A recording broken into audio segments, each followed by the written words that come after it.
I think my nature has always been achieving that goal. So whatever that goal is, it's really having the discipline to continue on that path. But in the same breath, having the patience to realize that you can't instill change in just one day. So I think it comes with a lot of discipline. So what I will speak to is probably my athlete career. To get to the Olympic stage, the Olympic only occurs every 4 years. And when you count the days of that path of getting to the 4 years, you have to have patience that you see the incremental growth and keeping the end goal in mind. So there's a discipline to keeping that focus and keeping that mindset and pivoting when you need to. So I think all in all, I think it excites me. Sometimes day to day, it's very hard to keep that same endurance, but you start the day new every single day. So let's talk a little bit more about your past and present experiences that have really shaped your outlook on the future or shaped kind of where you are today. You mentioned right now in terms of being an athlete and thinking about the Olympics and kind of that coaching aspect. Can you build on that? Let's talk more about kind of what brought you to this mentality and what you continue to think about. Sure. I have this philosophy of past experiences and present experiences.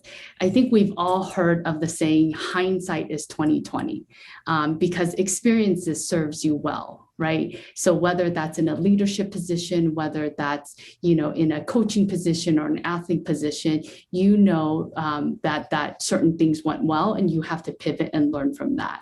So that's one aspect. I also often challenge my teammates as well as my athletes that you should not have hindsight bias.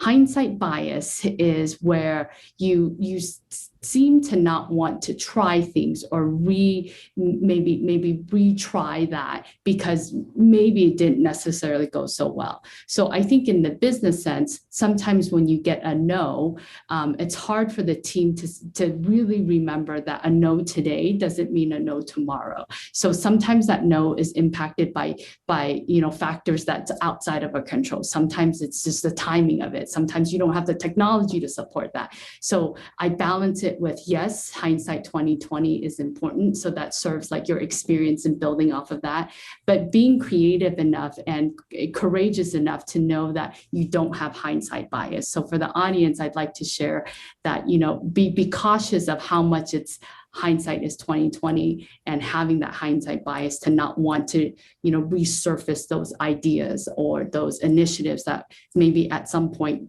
you didn't attempt for whatever reason. That's really great. I would love, yes, like as a visual, I wanted to kind of add this visual concept. When you think about a karate match, whether you've seen, fighting matches or whatnot, we've actually taught our athletes, you talk about controlling the environment. You want to strategically place yourself in front of the referee so that you know that your point is 100% clear. So changing your environment, so it's not just about your opponent, it's really being aware of what the environment and how do you shift and move to place yourself in the position that you need to be in. So thank you. So how do you define success, be it in the initiatives that you're working on or just in general? Like, do you have a general definition that you're like, okay, this is a good, a measure of success within that? Is it dependent? I mean, how do you begin to start thinking about that? You're right. I mean, that's such a big concept. How do you actually compartmentalize it? I don't think you can talk about success without coupling that with either purpose or mission.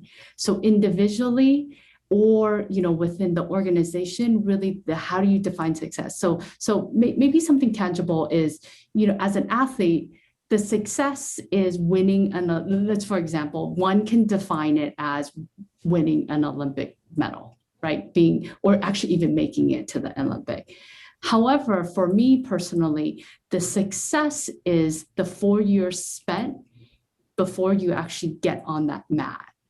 Right, that the time that you have actually performing at any Olympic event is very finite. but the efforts that you put in the 4 years and past that event is what that success is. It's that endurance, it's that growth, it's that perseverance, is personally what I define as success. So I think I would challenge, the team or the individuals listening to say, what is your purpose and mission? And it'll give you clarity as to really what success means to you. Because once you get that gold medal, then what? Right? I teach my athletes that if you've worked successfully in the last 4 years, the medal will come. You're not working for the medal. So. But how do you kind of create that environment for success, be it professionally or even among your athletes, like you had mentioned, because your focus seems to be on those 4 years. So that environment basically really is that 4 years or that time and to achieve a specific thing. So what are other elements that you think about for creating your own environment for success? The number one thing I think is the variety of individuals and being deliberate of the team that you build around you or the community. Being deliberate of having individuals within your team or your corner, making sure that you're not selecting everybody that has alignment of your view.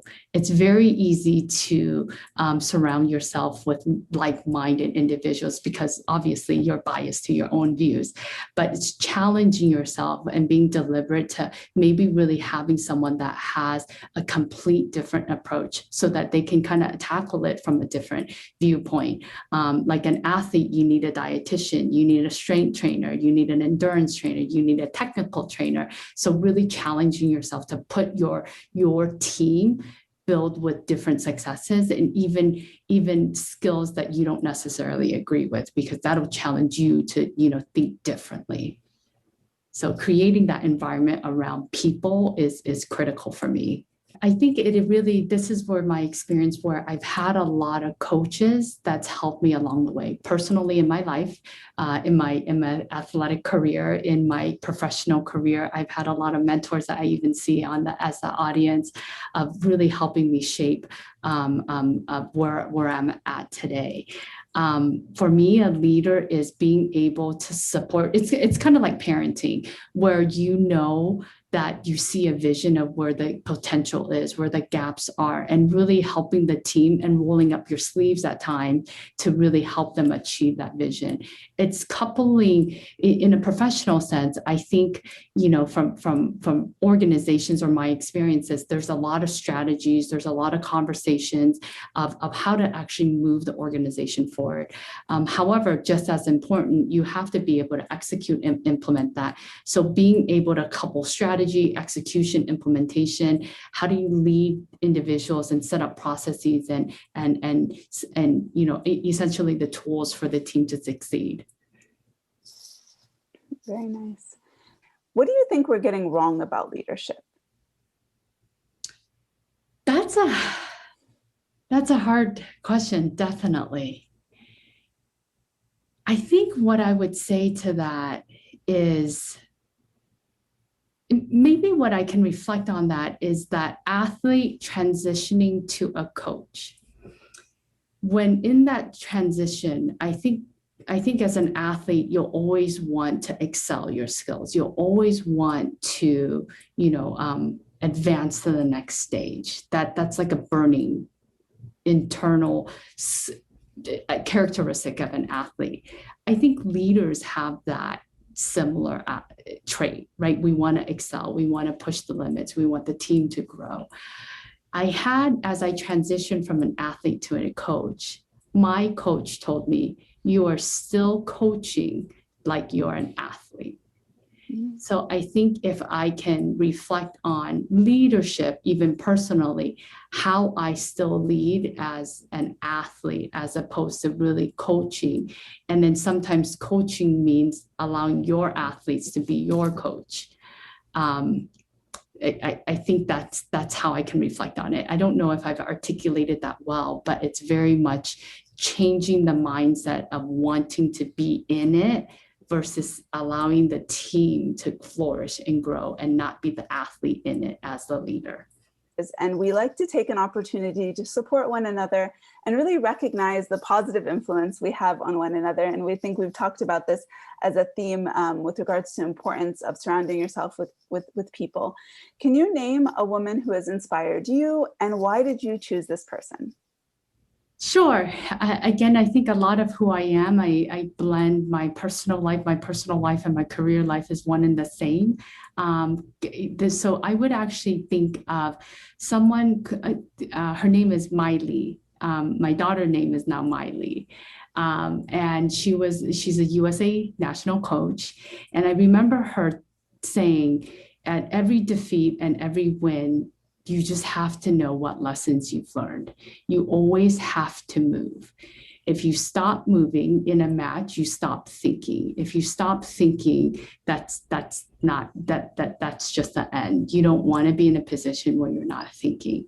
So always finding value in defeat, finding value of the success, of really kind of and constantly kind of moving that needle forward. So I've anchored myself in so many different aspects of my life to that fundamental, and hopefully like that coaching and you know, passing that knowledge on to the younger generations, or like, you know, my teammates or my athletes at this point is why I would say she you know is someone that definitely shaped who I am. So something that I also want to talk about, and there is a question around mindset.